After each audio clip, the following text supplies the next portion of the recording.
on s'est un petit peu ennuyeux quand même durant la course, mais effectivement, ce qu'on retient malheureusement pour ce Team Merlier, c'est pas vraiment sa victoire, mais c'est les chutes qui ont jalonné toute cette étape, Claire.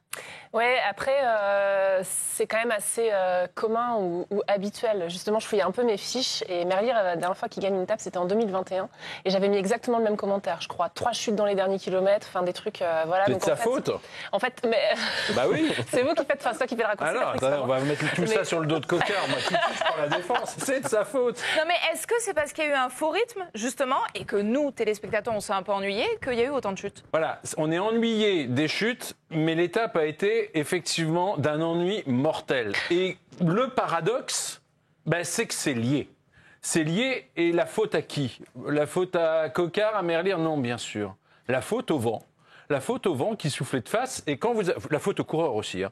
Parce que quand vous avez un vent qui souffle de face, ça ne vous incite pas, surtout sur une étape qui est toute plate, à vous échapper. On sait très bien que le peloton est pragmatique, que les sprinteurs, pour un sprint massif, ce qui n'était pas le cas hier, ce qui ne sera pas le cas demain, ce seront plutôt des sprints pour punchers. On en parlera de demain. On en parlera. Là, il y avait une opportunité qu'il ne fallait pas laisser échapper. Et donc, les baroudeurs, ceux qui aiment bien s'échapper dès les premiers kilomètres, ils se sont dit, non mais là, ça sert à rien. Il vaut mieux s'en garder pour demain, pour après-demain, pour la suite du Tour, plutôt que d'aller dans une échappée aujourd'hui. On va se prendre le vent de face toute la journée. Donc ça n'a pas bougé. Le paradoxe, c'est que quand une étape roule lentement, il y a énormément de fraîcheur dans le peloton et les points chauds deviennent hyper disputés. Et c'est ce qu'on a vu, c'est même démesuré ce qu'on a vu aujourd'hui en termes de tension nerveuse, justement en arrivant sur les sprints intermédiaires ou à l'arrivée. Après, c'est pas nouveau, des étapes comme ça dans les Tours de France, on en a tous les ans. Enfin, on regrette quand même, là, particulièrement aujourd'hui, de ne pas avoir vu la moindre échappée. Aucune équipe a profité de l'opportunité d'un grand. Aujourd'hui, l'étape aurait été ennuyeuse aussi, et il se serait fait rattraper à la fin, donc le final aurait été le même. Ce qui a créé de la tension. À la fin ou pas d'ailleurs. Pardon ? Ils auraient pu se faire rattraper à 20 bornes aussi. Oui, voilà, c'est ça. Fin, donc, en fait, quoi qu'il arrive, l'issue aurait été ennuyeuse avant d'arriver dans cette sprint zone. Et sur ces 5 derniers kilomètres, là aussi où il pouvait y avoir un petit peu de tension et qui a mis un petit peu de feu dans ce sprint, c'est peut-être aussi que les cadors du sprint Merlier et Milan ont été un petit peu frustrés aussi sur ce début de tour. Donc ça devait être l'étape un peu de la grande explication entre les deux. Au final, elle a eu lieu. Mais moi, j'ai rarement eu, entre guillemets, aussi peur devant une étape sur ces 5 derniers kilomètres où on voyait les vélos arriver de l'arrière. Tu le vois venir, effectivement. Je suis d'accord avec toi. Et moi, j'avais les commentaires, j'avais les commentaires donc, du diffuseur. Ils n'arrêtaient pas de... Il y avait vraiment les vélos qui s'échappaient, ça faisait des grandes vagues. Il parlait de sprint sauvage. Mais vraiment, il y avait l'expression excellente. Il y avait un vrai côté animal et tu sentais à la fin les Milan, Merlier, et c'était là. Ils étaient dans leur truc et moi, je trouvais ça assez flippant quand même, oui, Thomas, ces 5 derniers kilomètres. Je suis désolé, c'est contradictoire ce que tu dis. C'est-à-dire que tu peux pas dire c'est normal que personne s'échappe, de toute façon on a déjà vu ça dans le passé. Parce que justement, j'ai divisé la course en deux. Une échappée n'est pas forcément faite pour aller chercher la victoire. Une échappée, elle peut être faite pour rompre l'ennui. Bon, c'est un peu moyen, c'est ce qu'on appelait avant les échappées alibi, les échappées publicitaires. Mais une échappée, ça sert aussi à ça. C'est-à-dire que ça sert à diluer d'une certaine façon la tension. Alors pas au moment où elle part, mais au moment où elle va se faire reprendre. Et elle va pas se faire reprendre seulement au moment où le peloton revient à 30 secondes. Elle va se faire reprendre dans la continuité. Ça donne du rythme à l'échappée, pas seulement dans les commentaires des diffuseurs, comme tu dis. Elle donne du rythme. Et là, il n'y avait pas de rythme. Ou plus exactement, il y avait des à-coups incroyables quand on est arrivé sur ce sprint intermédiaire. Mais attends, mais une chute lors d'un sprint intermédiaire. Mais c'est nouveau ça. Il y a eu 3 étapes et 2 fois on a eu une chute sur un sprint intermédiaire. Mais j'ai jamais vu ça. Pas d'échappée, donc pas de prix de la combativité décerné aujourd'hui. C'est très rare quand même, non, Claire ? Ouais, ça c'est totalement exceptionnel, ouais.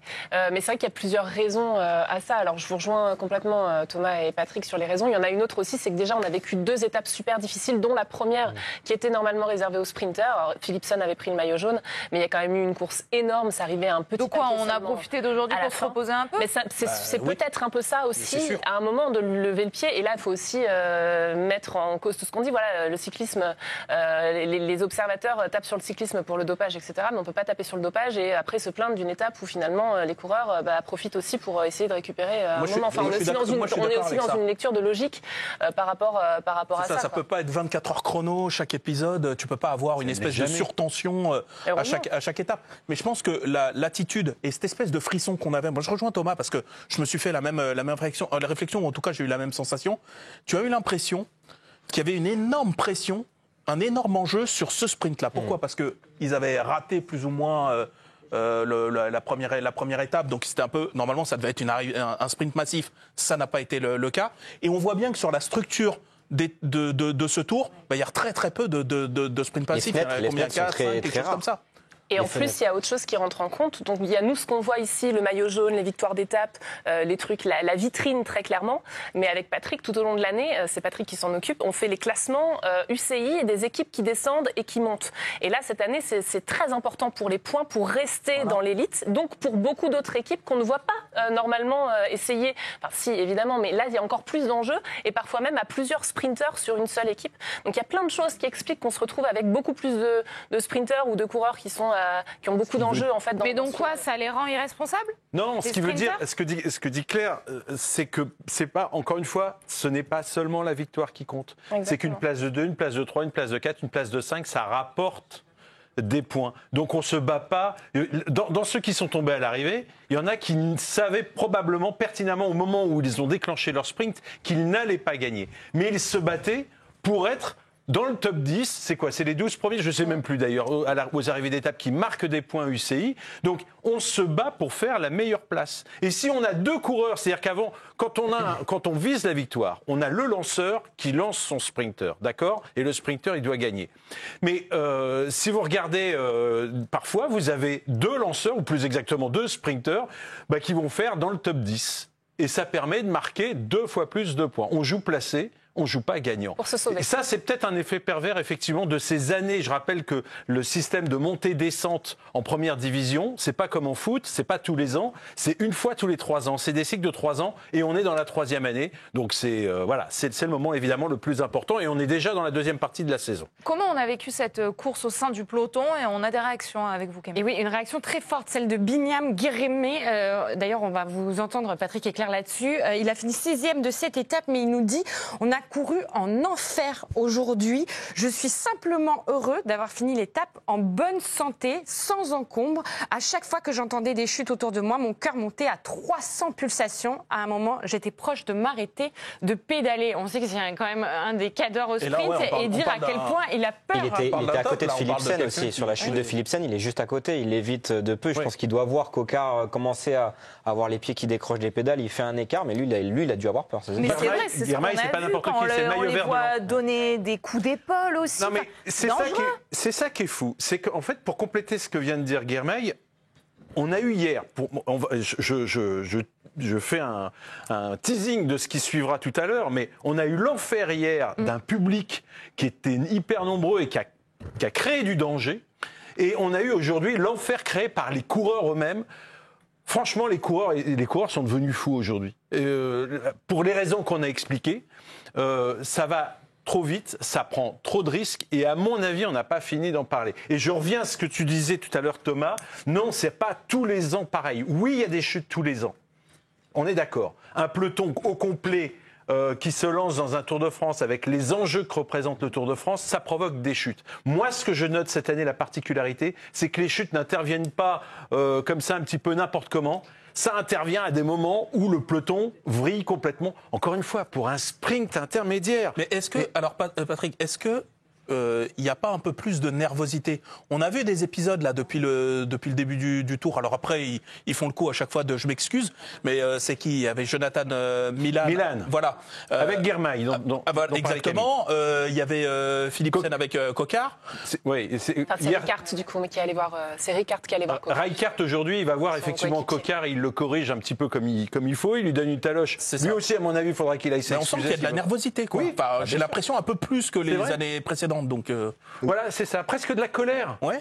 Mais calmez-vous, les gars. Est-ce qu'il n'y a pas aussi de la frustration? Je suis désolé. Est-ce que les directeurs sportifs, quand ils annoncent le matin, on va pas partir à la bataille, et aujourd'hui ça va être une course, on va dire, de transition, on se maîtrise, de transition, alors que c'était à ton 3e jour de course, est-ce que c'est pas aussi les équipes? Parce que moi, je pense qu'il y a des équipes qui vont pas remporter une étape cette année. Pourquoi t'attaques pas? Pourquoi t'y vas pas? Pourquoi tu lâches pas c'est tous les ans. Ouais, mais là, moi, je n'ai pas.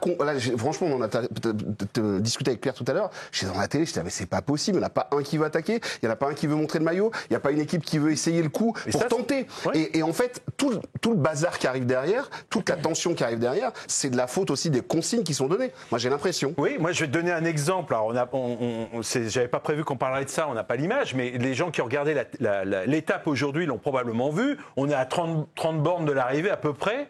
Et va se jouer quelques points pour la montagne, enfin pour le classement de meilleur grimpeur en haut du mont Cassel.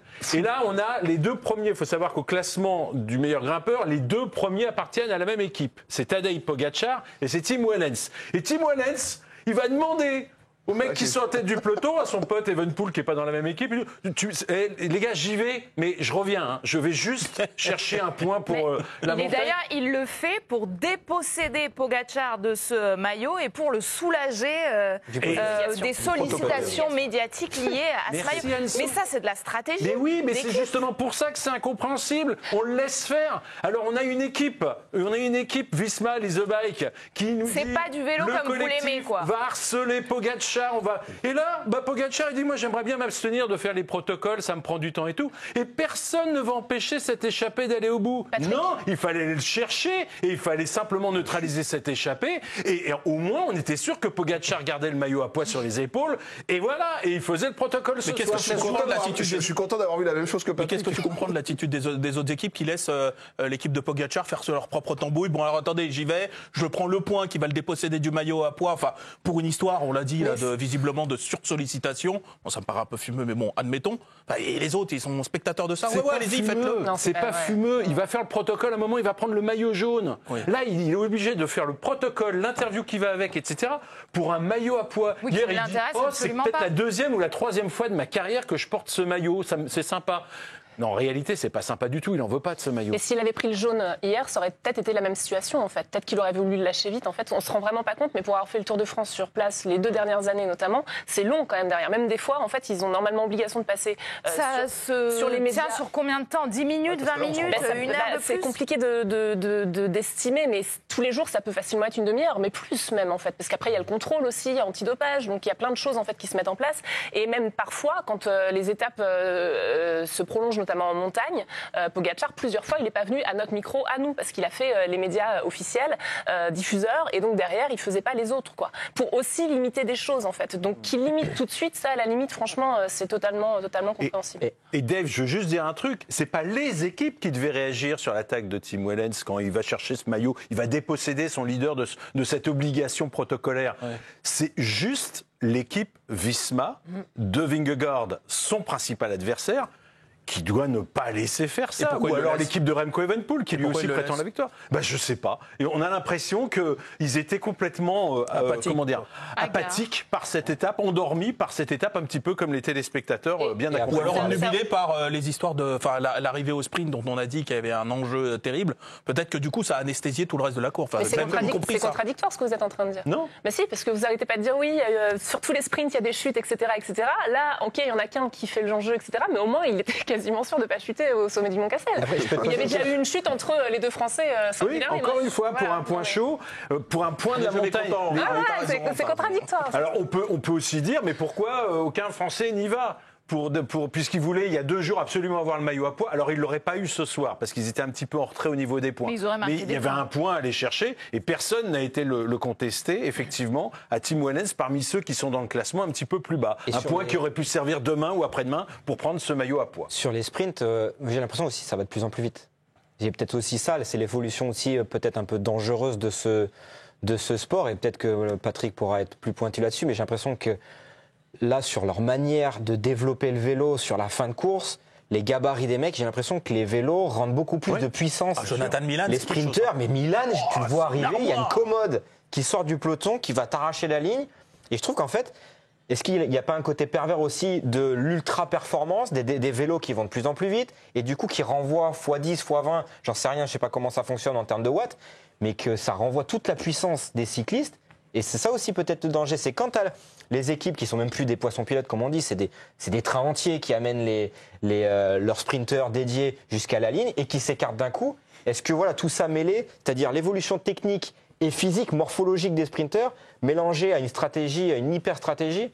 C'est ça qui est... Est-ce qu'il faut Avant de vous laisser répondre, Patrick, sur cette question du danger, justement, Brian Cocard, il était dans une chute. Il s'est exprimé, Camille, avec vous. C'était la détresse totale pour Brian Cocard qui s'est senti coupable vis-à-vis de Jasper Philipsen.